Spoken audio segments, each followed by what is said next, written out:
안녕하십니까.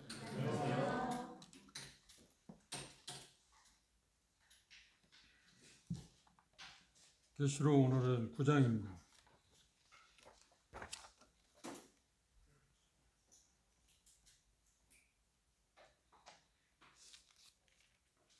구장 1절부터 끝절까지 전체를 한 절씩 교독하도록 하겠습니다. 요한계시록 9장 1절 제가 먼저 읽겠습니다.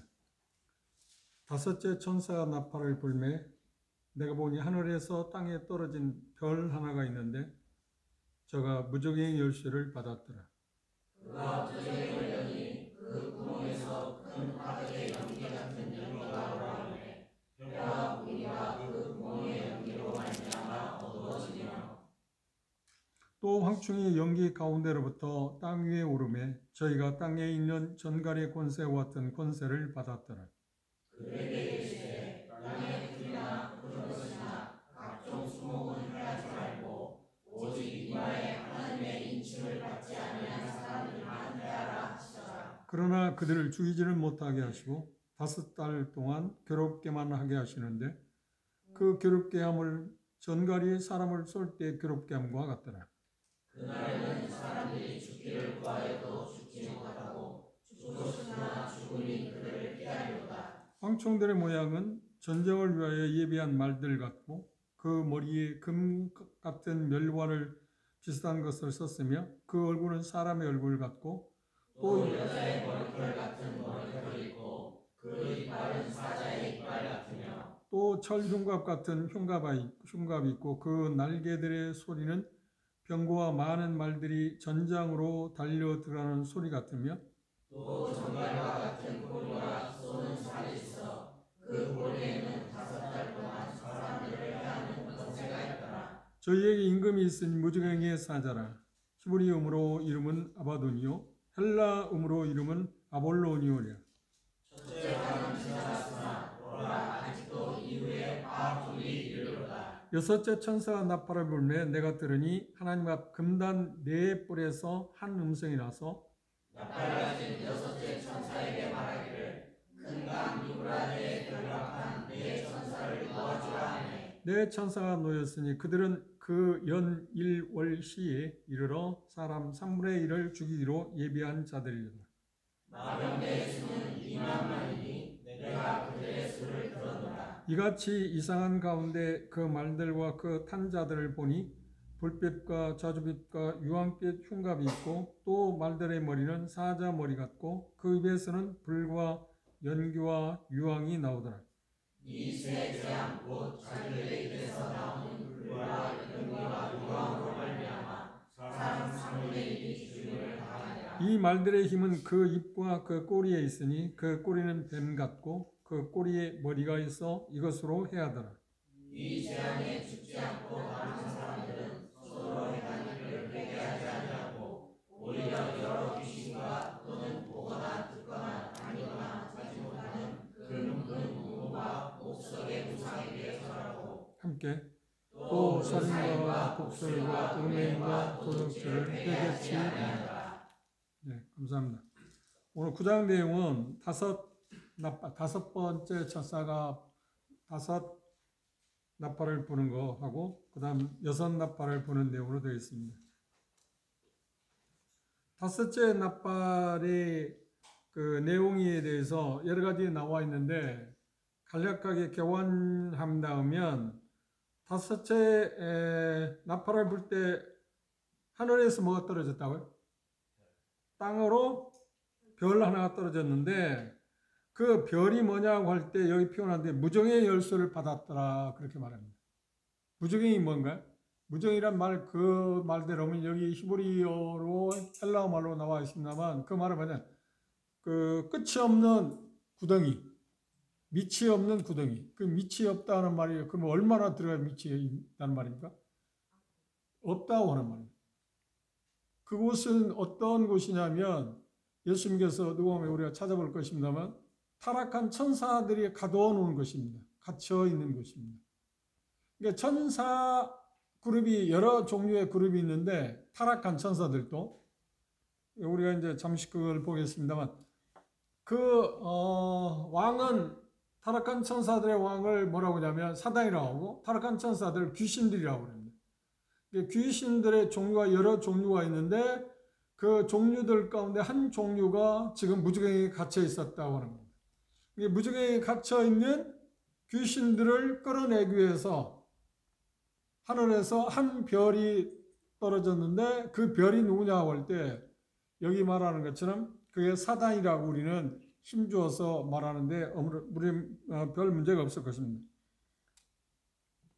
첫째 나팔부터 넷째 나팔의 심판은 그 물리적인 우주에 내린 심판이었잖아요. 그렇죠? 그런데 다섯째 나팔의 심판은 물리적인 게 아니라 영적인 문제로 나와 있습니다. 여러분들이 혹시 계시록의 어떤 주석률을 보면 여기에 나오는 다섯째 나팔에 나타나는 현상을 그 영적인 것이 아니고 어떤 물리적인 것으로 해석하는 사람도 있는데 전혀 그렇지 않습니다. 우리가 그런 부분들에 대해서 좀 생각해 보면 도움이 될 겁니다. 그런데 그걸 정리해 보면 무지개로부터 귀신들이 갇혀 있는 곳인 그 무지개를 여는 열쇠를 받은 한 여기 표현하고 있는 것처럼 뭐라고 하나요? 별이 하나 있는데 저가 무지개 열쇠를 받았다. 무저갱이라고 하는 단어가 다른 표현을 하면 어떤 동의어냐 음부라고 하는 그 단어하고 같이 동의어로 써 있습니다. 무저갱이 열쇠, 음부의 열쇠를 누가 갖고 계신가요? 요한계시록 우리가 공부했잖아요. 1장 한번 빼보십시오.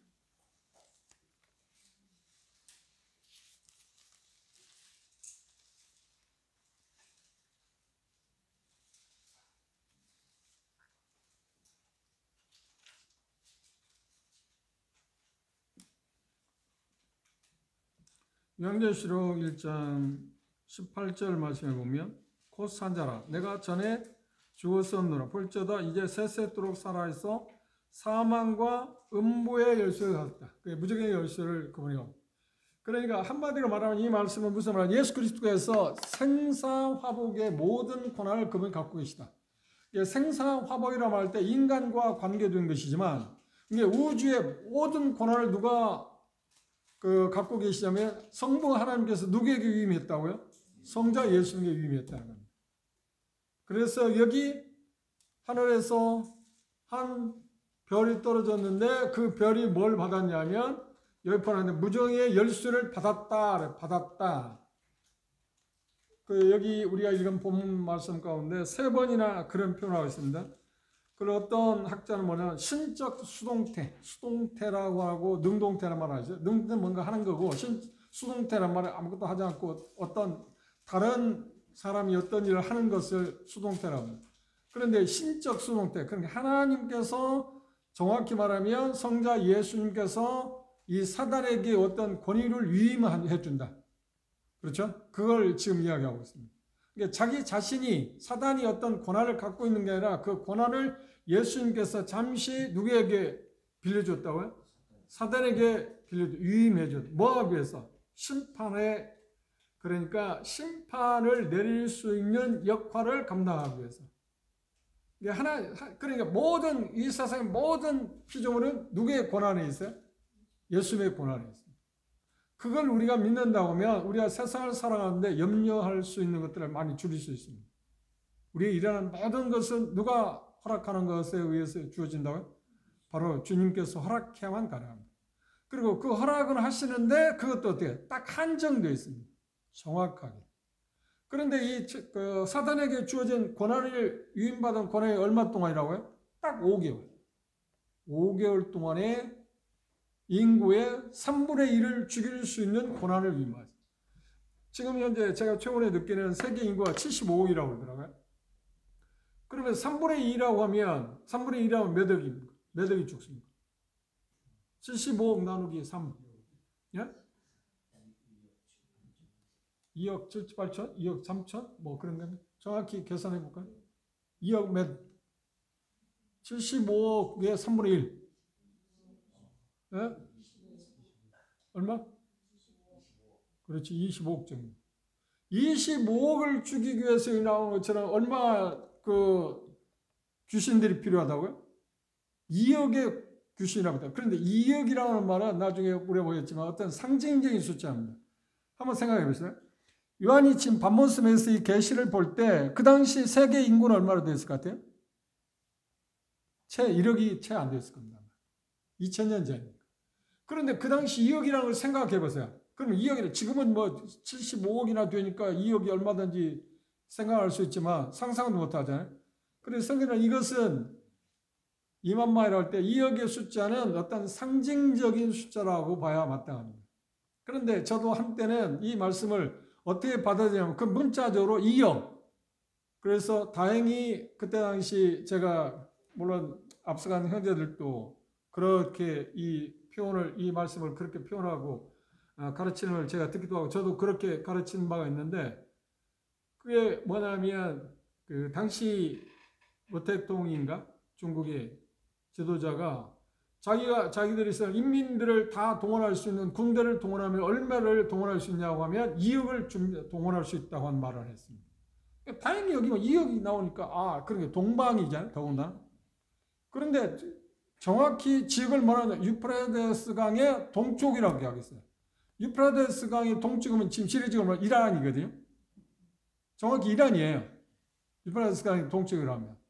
그러면 동방왕이 이스라엘을 침략한다고 에스겔서에 나와 있는 그런 모습을 보면서 중국이 2억의 군대를 준비했으니까 중국이 이스라엘을 공격할 거다. 그때가 이제 얼마 되지 않았다. 왜냐하면 다행히도 2억의 군대를 동원할 수 있다고 하니까. 세상에서 2억의 군대를 동원할 수 있는 나라가 뭐 중국밖에 없잖아요.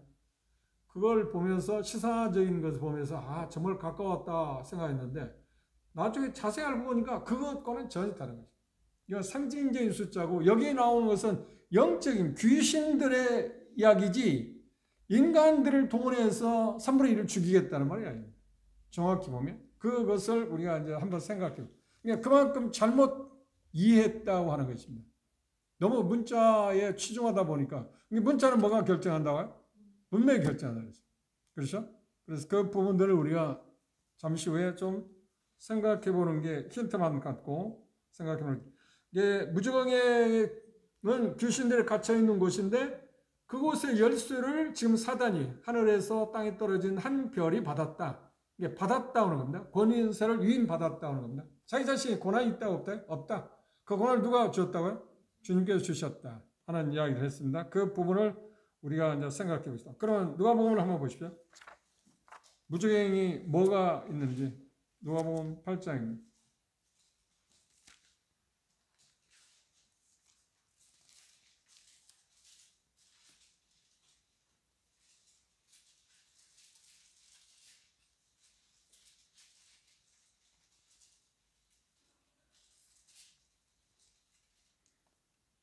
(3절) 31절입니까? 3절입니다. 요한 8장 3절.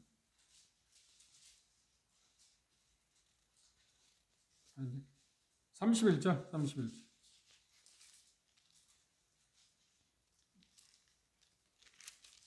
찾아봤나요? 자, 읽어봅시다. 시작. 여기 보면 고라사이에 그 한 사람이 귀신에 걸렸는데 그 사람을 축출할 때 뭐라고 귀신이 말하고 있나요? 그 귀신의 무리를 뭐라고 했나요? 이루 말할 수 없는 숫자를 군대라고 하는 표현을 했습니다. 그런데 그 귀신에게 여기 맨 것 보면 뭐라고 하냐면 예수께서 내 이름이 무엇이냐 물은즉 그가 가로되 군대라. 군대란 말은 많은 숫자를 갖고 있다. 귀신이 지금 한 고라사인의 한 젊은이에게 지금 지배를 하고 있습니다. 귀신이 들렸다. 그런데 귀신이 말하는 무저갱이로 들어가라 하지 마시기를 간구했다. 그러니까 이미 무저갱이 있는 귀신들이 수많은 귀신들이 있는데 그곳에 이 고라사인의 젊은이가 지배하고 있는 군대 수많은 귀신들이 그곳에 들어가는 것을 뭐라고요? 제발 그곳에 들어가지 않게 해달라고. 그렇게 말했어요. 유다스를 보십시오.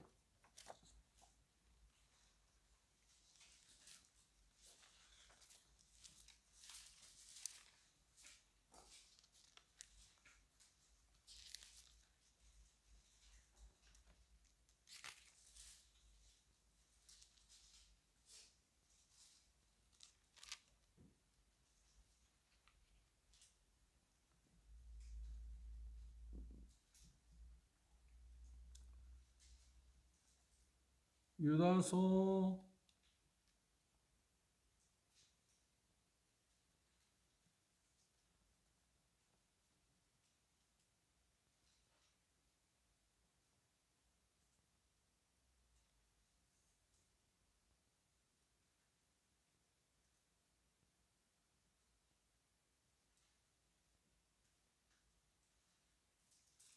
6절입니다. 또 자기 주의를 지키지 아니하고 자기 처소를 떠난 천사들을 큰 날의 심판까지 영원한 결박으로 흑암에 가두셨으며, 여기 표현한 것을 표현하고 있는 것이 바로 그곳을 이야기하고 있습니다. 그럼 다시 본문으로 돌아와서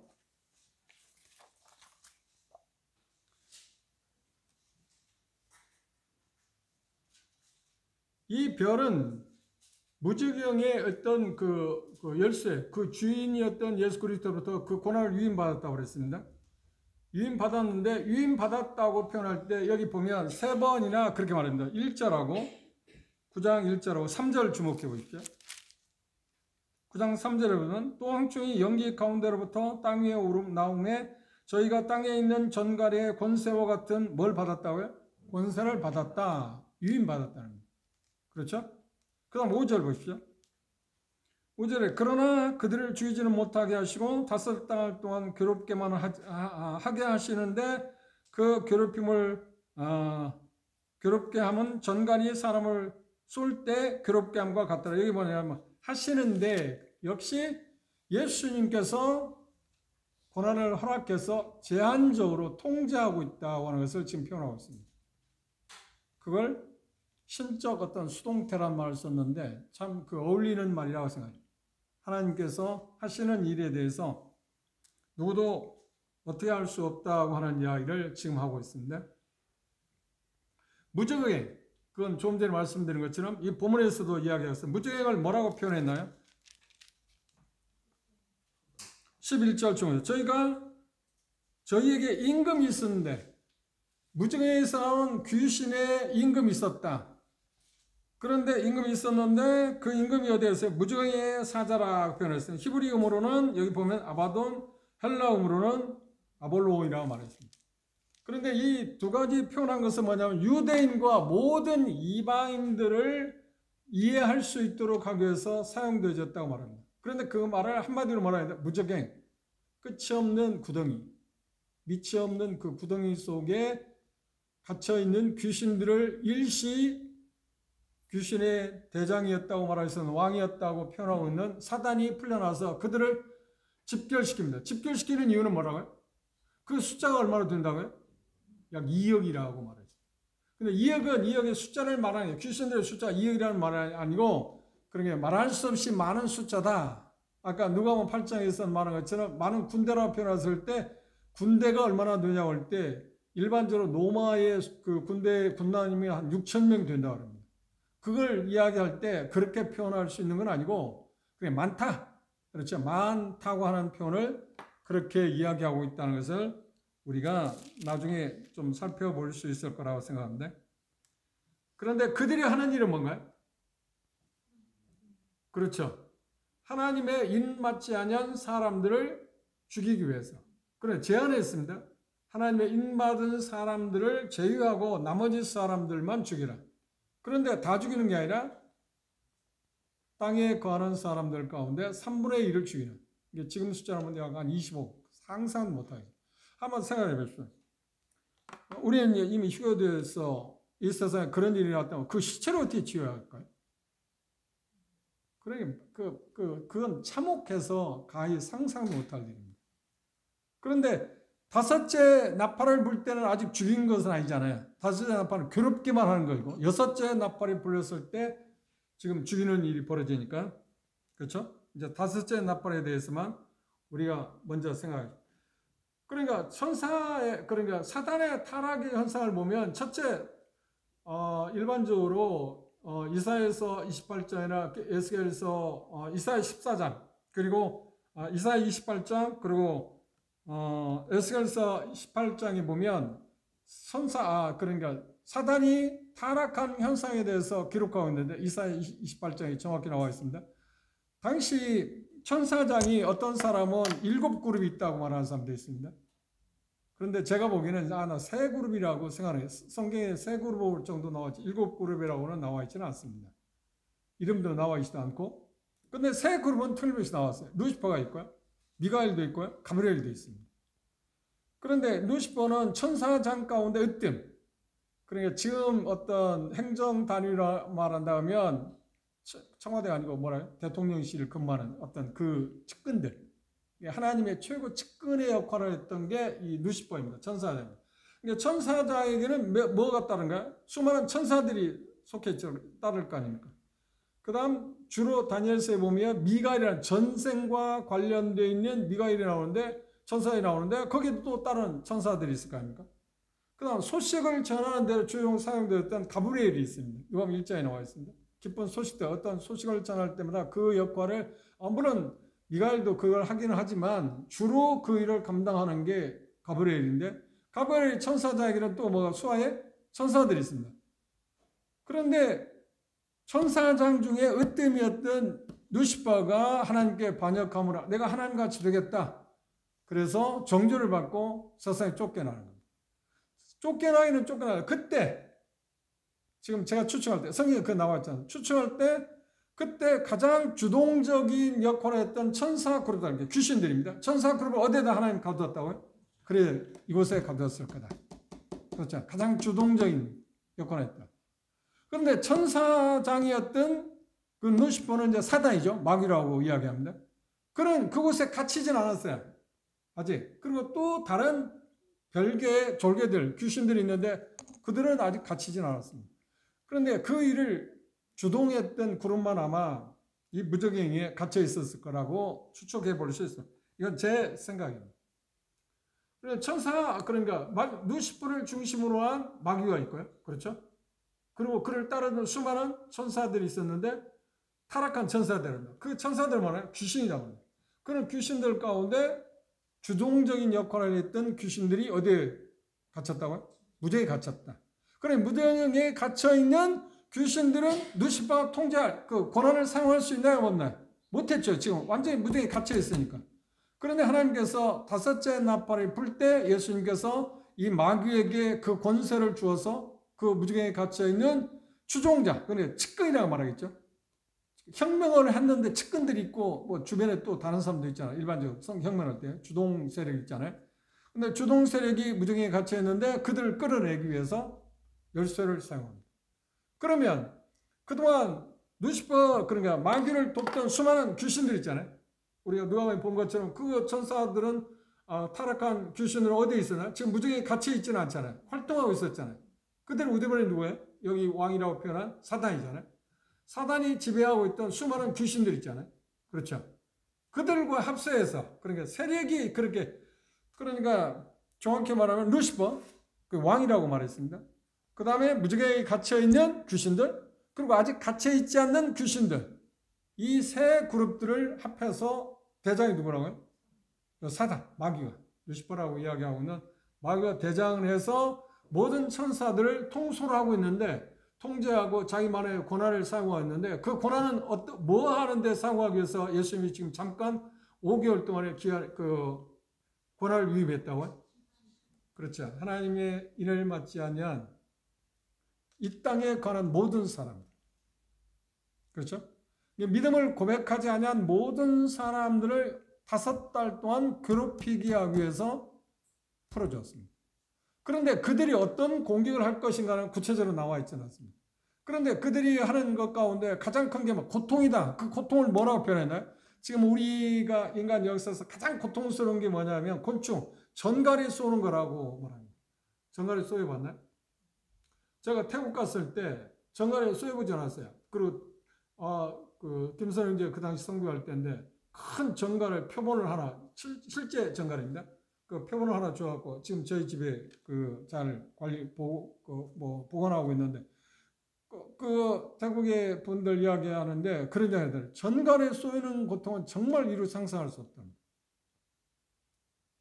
그런데 여기 표현 가운데 뭐라고 했어요? 전갈에 쏘이는 것보다 훨씬 더 큰 고통이다. 그런데 그 고통을 뭐라고 하냐면 죽고는 싶을 때 차라리 죽으면 좋겠다고 생각하는 만큼 고통스러운 그럼 죽을 수 있다고요? 자살할 수 있는 기회도 없다. 5개월 동안 정말 말할 수 없는 고통을 당하게 하는 거예요. 그게 다섯째 나팔을 불 때 이 땅 가운데 거하는 사람들, 하나님의 인을 맞지 않는, 믿음을 고백하지 않은 사람들에 내려지는 무서운 심판이라고 이야기를 하고 있습니다. 그런데 그 일을 누가 주동한다고요? 사탄이 그 일을 주동한다고 말했습니다. 그런데 9장 3절에서 6절에 보면 그 모습을 뭐라고 하냐, 마띠 메뚜기로 묘사했습니다. 그러니까 곤충 메뚜기를 지금 이야기하는 게 아닙니다. 앞에서 이야기하는 것처럼 메뚜기를 묘사한 것은, 귀신들의 역할을 메뚜기로 묘사한 것은 이렇게 표현했어요. 귀신들이, 무지개에 갇혀있는 귀신들이 풀어졌을 때 어떤 형상이 일어났다고요? 연기가 자욱했다. 그래서 땅을 덮었다고요. 그런 메뚜기로 지금 묘사한 것 가운데 어떤 게 제가 어떤 문화를 보니까 1889년에 홍해에서 세계적으로 엄청난 메뚜기의 출현을 말미암아서 어마어마한 피해를 입은 일이 있답니다. 그런데 얼만큼 피해를 입었냐면 그 당시 가로 세로 해서 약 3,200km, 3,200km 얼마나 되지 아세요? 거의 홍해, 애국을 중심으로, 이집트를 중심으로 해 그 모든 지역에 초토화시킬 만큼 어마어마한 숫자입니다. 그럼 메뚜기가, 그 많은 메뚜기가 공중에 날아다니면 태양이 제대로 보일까요? 안 보이지. 이제 그런 것을 지금 연상하기 위해서 표현했어요. 메뚜기가 세상을 뒤엎는 것처럼 이 사단의 졸개들이, 귀신들이 활동하게 될 때 그런 무서운 일이 있을 거다. 그래서 여기 분명히 메뚜기는 곤충이 아닙니다.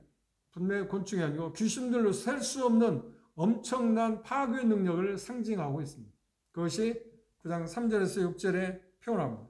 근데 거기 보면 3회에 걸쳐서 그것들을 괴롭히는 능력을 이야기하고 있습니다. 괴롭히는 능력을 뭐와 비교했나요?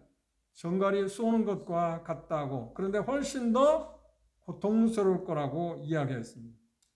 그런데 그 활동은 딱 한정되어 있어요. 몇 개월? 5개월로 한정되어 있어요. 여기서 우리가 배워야 할 게 뭔가요? 모든 고난은 주님이 갖고 계시다. 그렇죠?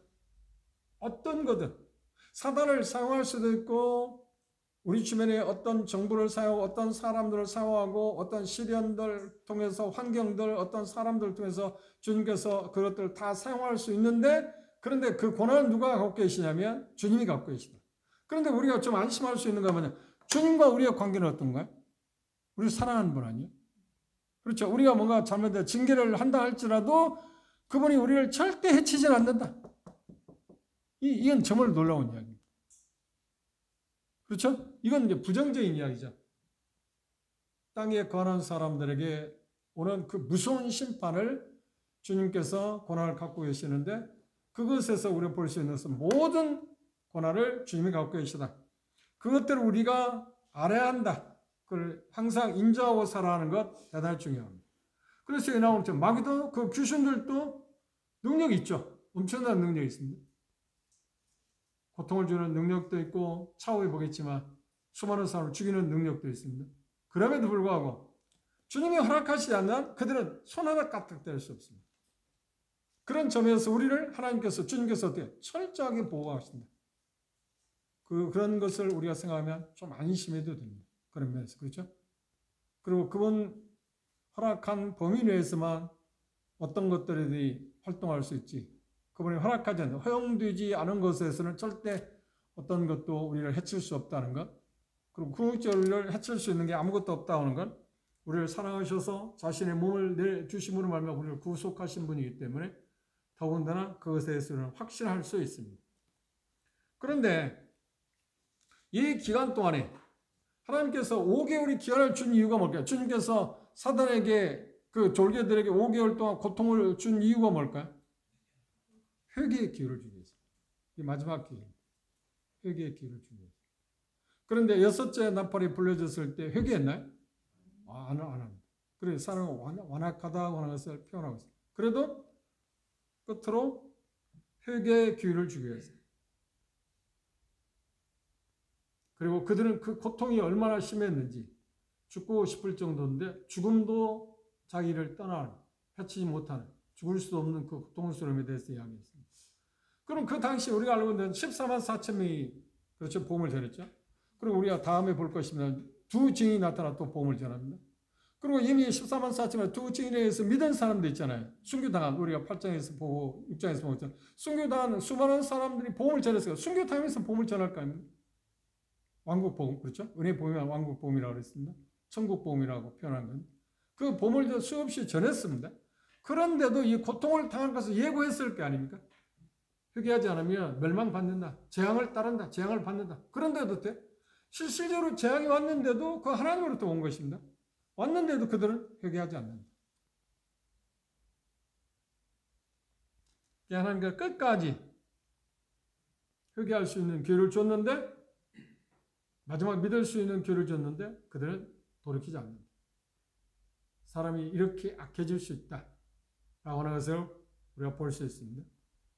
그리고 9절에, 7절에 10절에 보면 그 어떤 귀신들의 모양새에 대해서 표현하고 있는데 그것들은 그렇게 중요하지 않습니다.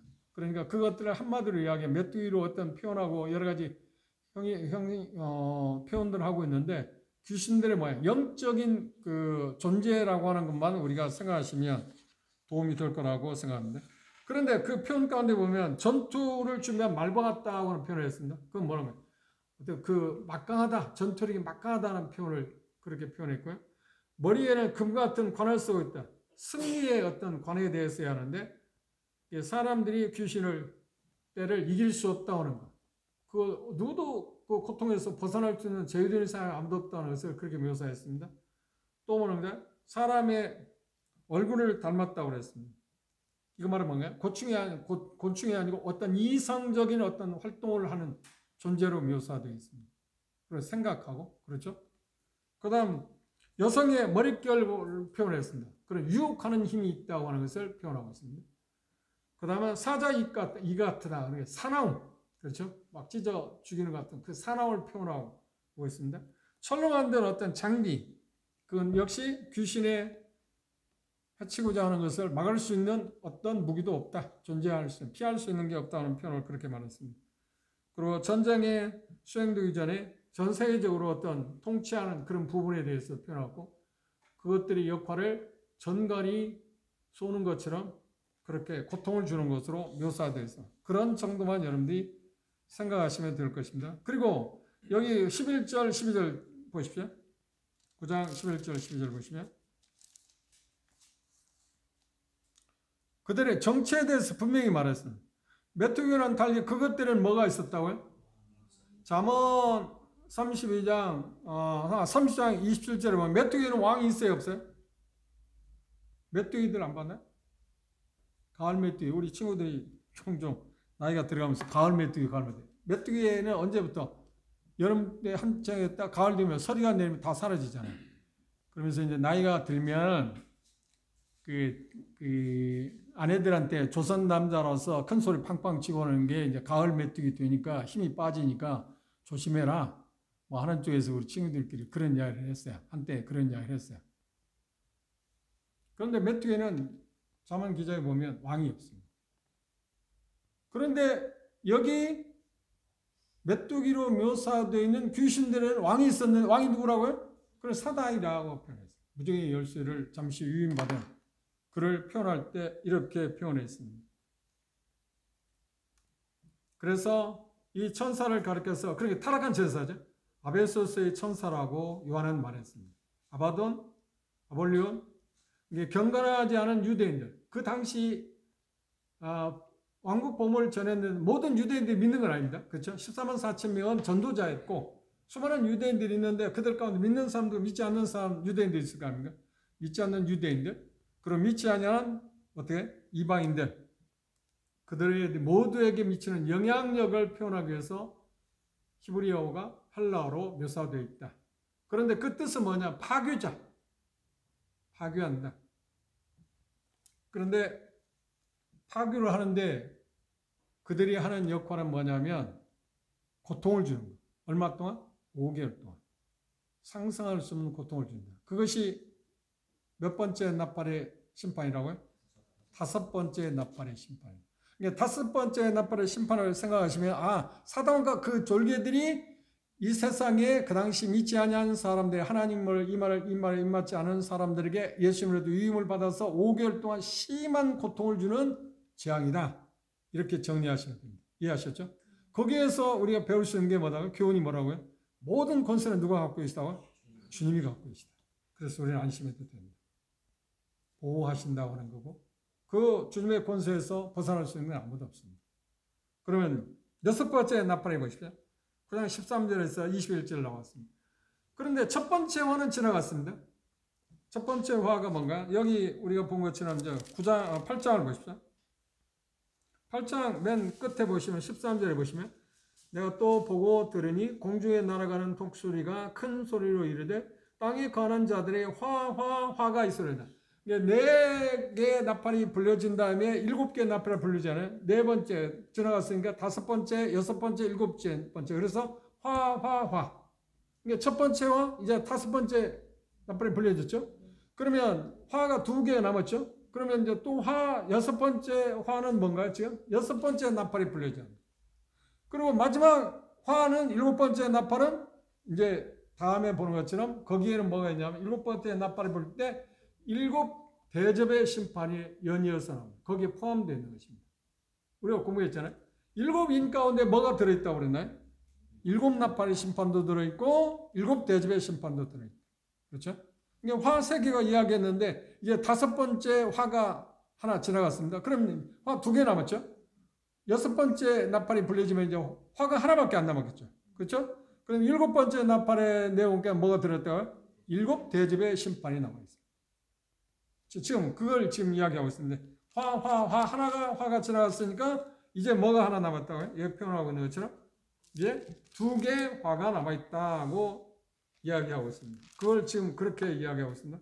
첫째 화는 지나갔어요. 첫째 화가 지나갔다는 앞에서 이야기한 것처럼 5번째 나팔의 심판이 끝났다. 그리고 보라 아직도 이후에 화 2이 있다. 그러면 6번째 나팔하고 7번째 나팔이 남아있다.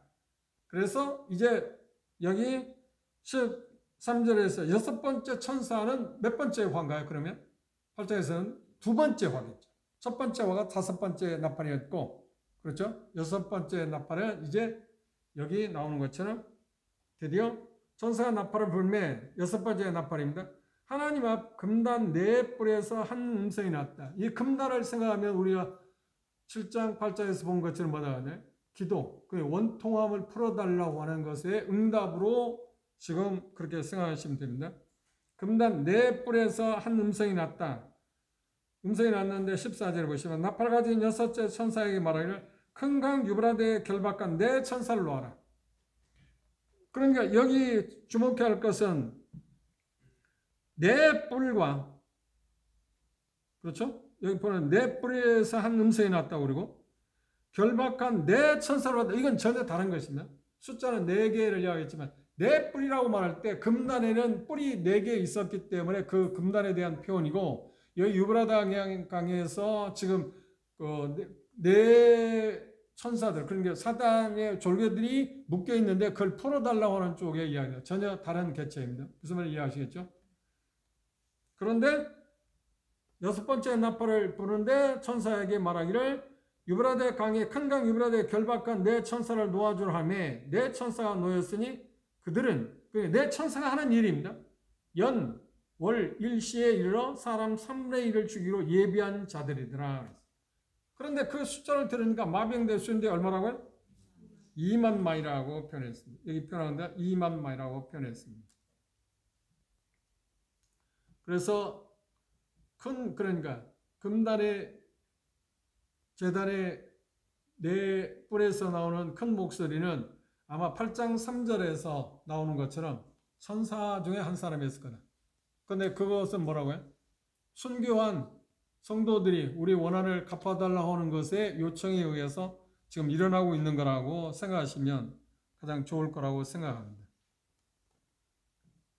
그럼 두 번째 여기 보면 큰 강 유브라데에 묶여있는 4천사가 있습니다.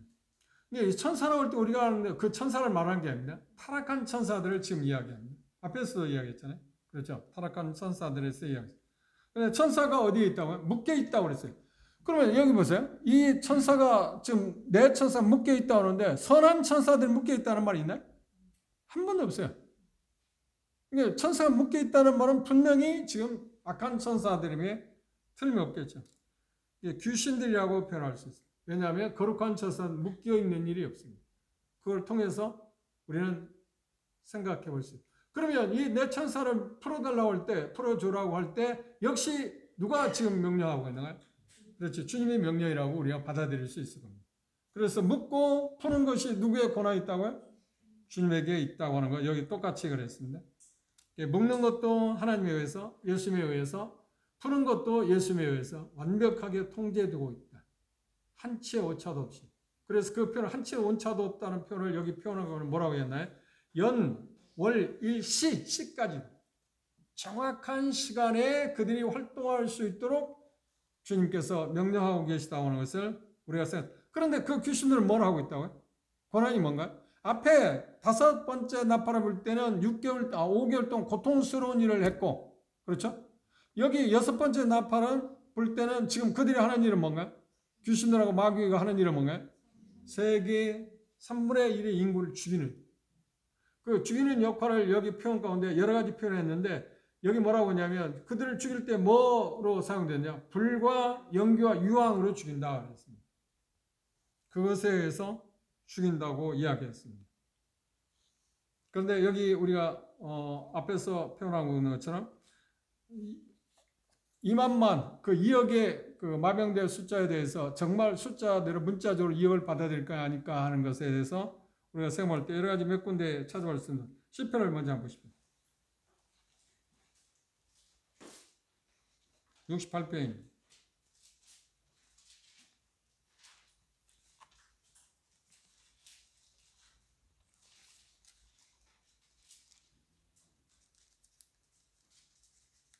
절 주목해 보십시오.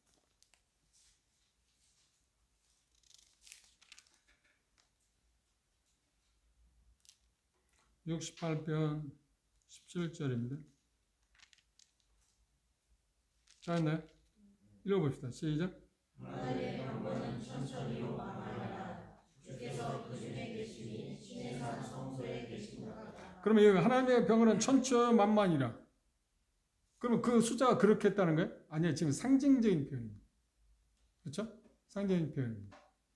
그리고 여러분들이 잘 아는 것처럼 다윗이 골리앗을 죽이고 올 때 수많은 여인들 그것 때문에 사울이 지금 그 열불이 났어요. 자기는 얼마를 돌렸어요? 천천을 돌리고 다윗에게는 얼마를 돌렸어요? 만만을 돌렸어요. 그러니까 사울이 생각할 때 돌아갈 게 지금 다윗에게 돌아갈 게 뭐밖에 없어요? 왕권밖에 없다 해서 그때부터 시기하잖아요. 여인들은 그냥 즐거워서 하는 말인데, 그렇죠? 그걸 고깝게 생각할 필요는 없는데, 그래서 충격을 받은 거예요. 충격을 받은 거예요. 사울이. 그런데 거기에서 여전히 뭐예요? 상징인 숫자를 지금 이야기하고 있습니다. 문자적인 쪽에 2억의 군대라고 묘사할 수는 없다. 그러니까 이 귀신들의 그 숫자가 대단히 많다. 얼만큼 우리가 생각하냐면, 우리가 지금 생각한다, 추적해 본다면, 지금 현재 와서, 그 당시는 뭐 1억도 안 됐으니까 그랬습니다만, 지금 이제 25을 죽여서 귀신들이 몇 명이나 있어요? 엄청나게 많아야 할 거다. 그런 쪽에서 이렇게 표현했다고 받아들이는 것이 가장 좋을 거라고 생각합니다. 그런데 여기 한 가지, 큰 강 유브라데에 결박한 네 천사. 그 네 천사, 유브라데에 결박한 네 천사가 누구일까? 역할, 귀신들이, 사단과 귀신들의 틀림없는데, 천사들의 그룹 가운데 어떤 큰 역할을 하고 있는 네 천사임에 틀림없습니다. 그 사단은 사단의 졸개들 가운데 그래도 내놓으라 하는 그런 주의를 통제를 하고 있는 어떤 권세를 갖고 있는 지금 귀신들입니다. 그런 유브라데 강이라고 했어요. 그런데 유브라데가 우리가 잘 아는 것처럼 창세기에 보면 인간의 발생지가 어디에서 시작됐나요? 아담하고 발생했을 때, 그렇죠. 지금 유브라데 강을 중심으로 해서. 그래서 지금 현재 유브라데 강은 이란입니다. 동쪽이면 분명히 이란입니다. 그 지역을 여러분 생각하시면서 과거에 그 사도 요한이 이제 과거를 돌아볼 때 그 지역에서 활동해서 수많은 사람을 죽인 그 제국들이 있습니다. 그들은 전쟁으로 인해서 수많은 사람을 죽였죠. 왜냐하면 자기 국력을 확장하거나 그렇죠. 그리고 수많은 그 사람 주인 제국들이 있습니다. 그 중에 두드러진 게 뭔가요? 바벨론. 바벨론 본거지가 그쪽이니까. 수많은 나라를 침략해서 죽였습니다. 그렇죠? 그걸 지금 연상할 수 있습니다. 그 다음 바벨론을 멸망시키는 게 뭔가요? 다니엘서 6장에 보면 메다파사. 페르시아라고 이야기합니다. 그리고 헬라. 그 다음 마지막 어딘가요? 로마. 그들의 후에서 지배했던 어떤 악한 영들이라고 우리가 추측해 볼 수 있습니다. 그들을 지금 전에는 그렇게 그들을 그 제국을 통해서 수많은 사람을 죽이는 역할을 했는데 그러니까 언뜻 보면 바벨론을 생각하세요. 느부갓네살의 수많은 사람을 죽였잖아요. 특별히 느부갓네살 하면 이스라엘 침략해서 그 하나님의 그 이사야에서 보면 우리가 여러분들 성경 지금 읽는 그 부분을 보면 그 묘사되어 있습니다. 하나님께서 바벨론을 사용하신 건 뭐냐면 하나님이 징계의 도구로 그들을 사용했는데 그들이 징계할 때 하나님의 도구로 사용될 때 너무 지나치게 했기 때문에 하나님 뭐라고 하냐? 내가 너희들도 세상에서 없애버리겠다 이야기하죠. 그 역할을 지금 감당했습니다. 그런데 수많은 사람을 죽였습니다. 엄청난 사람을 죽였습니다. 그 배후에 누가 있었다는 겁니까? 그러면? 느부갓네살 배후에 누가 있었다는 거야? 그렇지. 악한 천사. 사단의 추종자들 가운데 그래도 대단한 권력을 갖고 있는 내 천사라고 해서 대단한 세력이 권세를 갖고 있죠. 그들일 거라고 우리가 추정해볼 수 있습니다. 그러니까 쉽게 말하면 어떤 이미지로 우리가 생각한다면 바벨론에 수많은 사람을 죽인 것, 그리고 페르시아에 의해서 헬라에 의해서 노마에 의해서 수많은 사람을 죽인 것을 연상해 보면 그들의 배후에서 사단이 그 졸개를 통해서 역사했는데 지금 여기에서는 뭐냐? 마지막에 6번째 나팔에 불렸을 때 그 천사들을 놓아줌으로 그러니까 귀신들을 놓아줌으로 말미암아 그들이 세계 인구의 3분의 1을 죽이는 역할을 감당하게 했다. 전날에 있었던 역사적인 것들을 좀 이기를 우리에게 보여줌으로 인해서 우리가 이해할 수 있도록 하신 게 아닌가 제 분별입니다. 제 분별입니다. 그 타당성이 좀 있지 않는가 그렇게 생각합니다. 그런데 그들에게는 어떤 거냐? 여기 보면 말들과 그 탄자들을 보는 게 불빛과 주황빛과 유황빛 흉갑이 그러니까 흉갑 그러니까 앞에 장비를 착용한 것을 그렇게 표현하고 있습니다. 그런데 인간의 3분의 1을 죽일 때 그들의 무기는 뭐라고 말했나요? 여기 보면 입에서 나는 불과 연기와 유황으로 3분의 1을 죽였다 이야기합니다. 그런데 이 묘사인데 불과 연기와 유황이 나옴으로 이 세 재앙으로 말미암아서 곧 저 입에서 나는 불과 연기와 유황으로 인해서 사람 3분의 1이 죽임을 당했다고 할 때 그런데 이 말들의 힘은 그 입과 꼬리에 있으니 그 꼬리는 뱀 같고 그 꼬리에 머리가 있어 이것으로 해하더라 그랬습니다. 그런데 어떤 사람들은 이 표현을 말할 때 제트기 그렇죠? 뭐 지금 최신의 어떤 전투기로 인해서 수많은 사람을 죽이는 것처럼 무기를 통해서 죽이는 것으로 연상됐다고 하는 그런 의미는 아닐 겁니다. 귀신에 의해서 어떤 자기가 주어진 능력에 의해서 인구의 3분의 1을 죽이는데 죽이는 무기는 여기 보는 것처럼 세 가지로 이야기했습니다. 뭐라고 표현했나요? 불과 연기와 유황. 그러니까 그것들이 지금 우리가 이성적으로 과학적으로 이야기한다면 전쟁 무기로 이야기한다면 우리가 지금 생각하고 있는 어떤 전쟁의 수많은 무기들이 있잖아요. 그것들을 사용할 수도 있겠다고 생각할 수 있습니다. 그 이성적으로 생각하면 그렇습니다. 근데 중요한 것은 이 표현한 6번째 나팔에 불렸을 때 사단과 4명의 졸개가 대장 노릇하는 그들에 의해서 수많은 3분의 1이 죽임을 당한다고 할 때 여기 은유적인 표현할 때 뭐냐면 불과 연기와 유황으로 죽임을 당한다고 그렇게 표현했기 때문에 그렇게 이해하는 쪽으로 그리고 이성적으로 어떤 전략 문자 전기 지금 현재 우리가 살고 있는 지구촌에 사용되어지는 어떤 무기들을 우리가 생각해 볼 수는 있을 겁니다. 그럼 그것들 가운데 우리가 생각할 수 있는 게 뭔가요?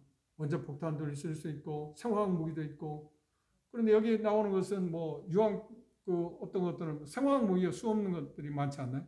그런 것들을 사단이 사용할 수도 있지 않은가 할 수 있기는 하지만 그런데 여기에서 표현한 것은 그런 것들에 대해서 얘기하지 않고 단지 사단의 4명의 추종자가 들어서서 그러니까 이들은 각각 4명의 추종자를 이야기하고 있지만 지휘관이라고 말합니다.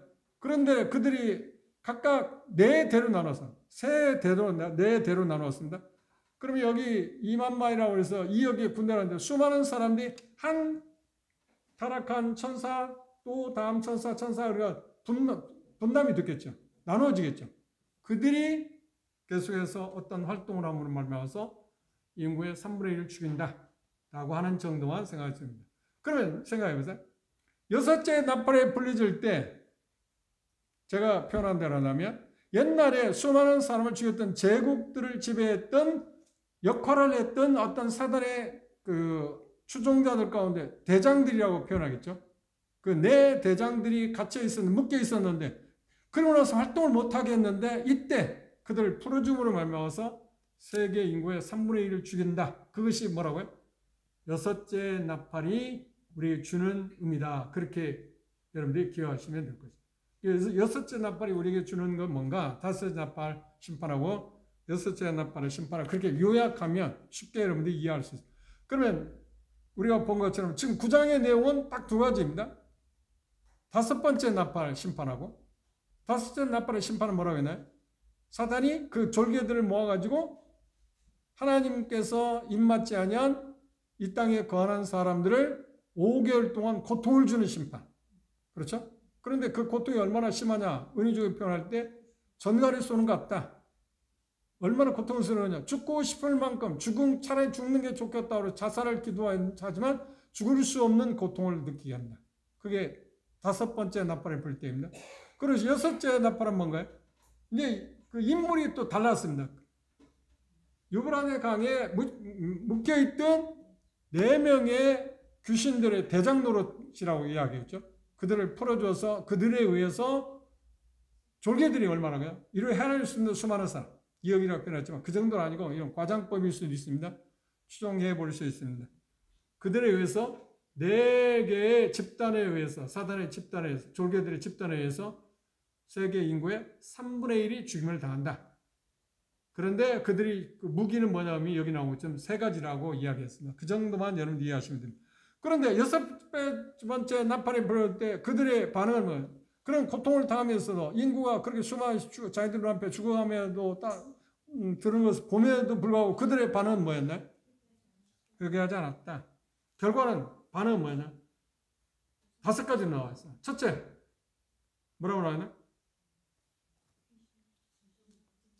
20절 보십시오. 이 재앙에 죽지 않고 남은 자들은 그 손으로 행하는 일이 뭔가요? 그 손으로 행하는 일이 뭘까요? 우상을 만들고 섬기는 거잖아요. 우상은 누가 만드는가? 사람이 만들잖아요. 참 이상해요. 그 사람이 아둔하다고 그지없다는 거예요. 자기 손으로 깎아 만드는 거? 아니면 다른 사람이 만든 걸 갖고 신자고 생각하고 절하는 거 보시죠. 얼마나 우스운 우리 이양재 이제 전에 이제 그 건설회사 다니면서 뭐 새로운 걸 시작할 때마다 돼지 머리 갖다 놓고 아니 세상에 빌 게 없어 돼지 머리한테 이 사람 이성 생각 이 무지해 정말 무지해. 이성적으로 생각하면 그 생각해보세요. 그래도 돼지 머리는 좀 그래도 빽빽하다고 죽었으니까 괜찮지. 나무로 깎아 만든 거 거기다 금 붙이 뭐 금 거 하고 그걸 사람이 쓰는 수국물이야. 그것에 나에게 복을 달라든지 뭐 애군을 쫓아달라는 그 사람이 얼마나 어리석습니까? 그런데 그게 저였고 우리들이었잖아요. 그 어리석음 가운데서 우리가 벗어났다는 건 정말 놀라운 일입니다.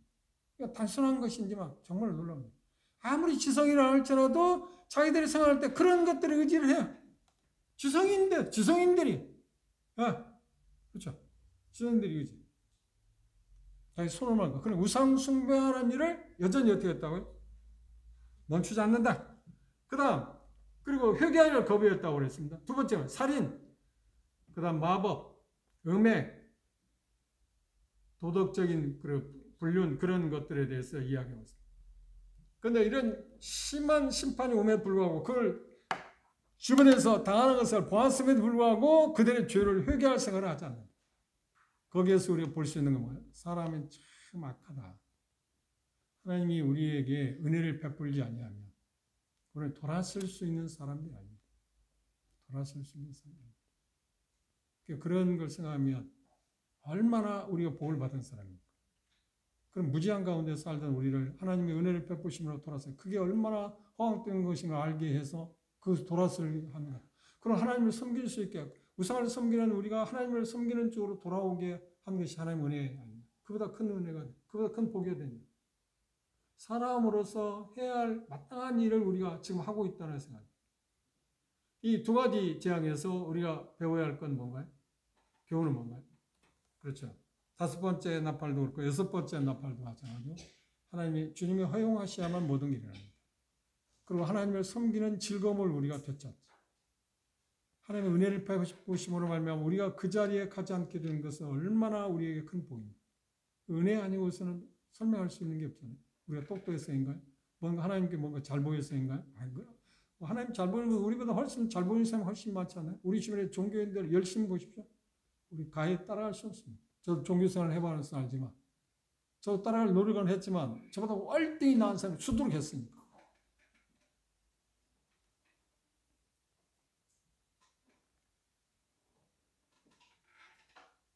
인간이 타락하게 되면 하나님이 돕지 않으면 아무도 돌아설 수 없다. 이게 결론입니다. 별별 것을 다 보여요. 심지어 우리가 누가복음 16장에 부자가 죽어가지고 아브라함이 그런 이야기 했잖아요. 나사로를 살려서 자기 형제들한테 보내주면 그들이 듣고 회개할 거다 할 때 뭐라고 했나요? 나사로가 그 죽은 나사로 말고 베다니에 살 때 나사로 살아났지 않나요? 죽었다 살아났잖아요. 그런데 나사로를 통해서 복음을 들었어요. 그런데 많은 사람 믿었어요. 그런데 다다수가 믿었나요? 아니요. 그건 아무런 의미가 없어요. 우리가 이적을 보면 돌이킬 것 같다고요? 아니요. 그렇지 않다니까요. 이런 부정적인 엄청난 일이 하나님으로부터 주님으로부터 내려온다는 것을 알고 있음에도 내려왔다는 걸 알고 있음에도 돌이킬 생각이 없습니다. 하나님의 도움이 없으면 우리는 희망이 없습니다. 그런 면에서 우리 참 감사합시다. 우리가 그들에 비해서 이 일을 당하는데 미래의 일이지만 여기에 당하는 사람들 우리가 훨씬 또가 대단한 사람들이 수두룩할 게 아닙니까? 그렇죠? 근데 우리가 그걸 하늘에서 우리는 보게 될 것입니다. 그래 참여하지 않게 되고 그리고 이 땅에서 그런 어리석은 우상을 섬기던 사람들 손으로 만든 것 우리가 만든 것들을 순응하고 어떤 샤머니즘이나 아니면 토속적인 신앙 가운데 있던 우리가 그것을 건짐을 받았다는 것 정말 하나님의 은혜입니다. 그때 감사합니다. 그래서 그 가치를 우리가 인정하고 그 중요한 건 뭐예요? 어떤 모든 세상 모든 것은 주님의 허용하심에 의해서만 이루어집니다. 그리고 그것도 정확한 시간. 그걸 우리가 바라죠. 그분을 우리는 뭐라고 해? 아버지라고 부르고 주님이라고 부르잖아요. 그래서 좀 안심합시다. 기도합시다.